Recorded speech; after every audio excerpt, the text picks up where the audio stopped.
like I said, I served in Concepcion, and it used to cover about 8 hours by bus. So from the river Biobío up to a town called Rauquén, which is part of Curicó. But they've now changed it, and half of that is in the Rancagua mission, and there's a little bit more they added into our mission, into the Concepcion mission. So I don't actually know exactly where the boundaries are now, but you also get the entire width of Chile, which is kind of cool. It's only like 2 hours from the ocean to the border with Argentina, so it's kind of neat to have the entire stretch of the country. As for the nearest temple, is actually, when they announced the Brigham City Temple back in, I think it was 2009, they announced the temple in Concepcion.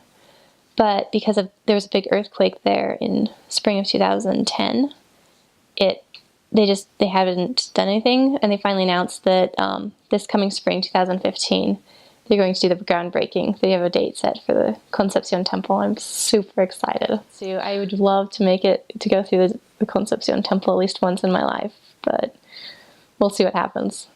I arrived in June, which, because Chile is in the southern hemisphere, is middle of winter, well, the beginning of winter.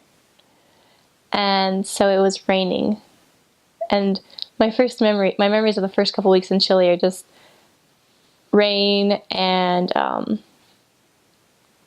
the sidewalk is really bad in most of the areas, so it's more like puddles with like little rocks poking out. And I remember chasing after my companion, and she had this black and white striped umbrella. And I just remember loving it and just being, a new missionary and having like an idiot smile all the time just because I was so excited to be there. And so I don't really remember it being like a shock to be there or anything. There was not ever like culture shock or anything. I was just excited to finally be there. My first sector, well, in Chile they call them sectors instead of areas, so I'm going to keep calling them sectors. My first sector was right on the beach, and it was probably the town that was hit the hardest by the tsunami.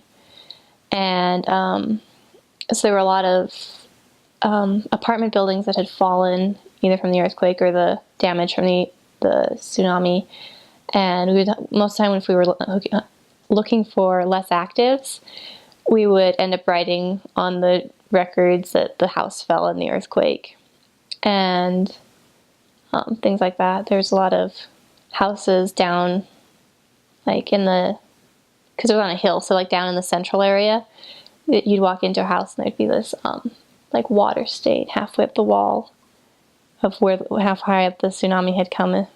And so it was kind of sad, but it was also really cool because they were rebuilding things, and so at first there was some cleanup still going on, and you'd walk through the streets every day and there'd be some building that was more put back together, or a new wall up on some abandoned lot or something. And so it was kind of cool. It felt like we got to watch the city heal itself. And I really enjoyed that, actually. I had four Latin companions. One of them was only with me for a couple days because she had hurt her knee and was waiting for news whether she was going home or not, and she ended up going home. So I guess you could only really count as 3 Latin companions. No, wait, there was another one.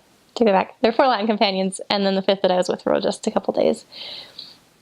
And the rest were Americans, which was another 5 or 6. I've lost count, and it depends on whether you count the MTC. The Latins were a lot of fun. They're all very different, and you kind of get to know like stereotypes of different countries, and if you have a companion from one of those countries, you can kind of see how those stereotypes hold true. But they're awesome, and it was really cool.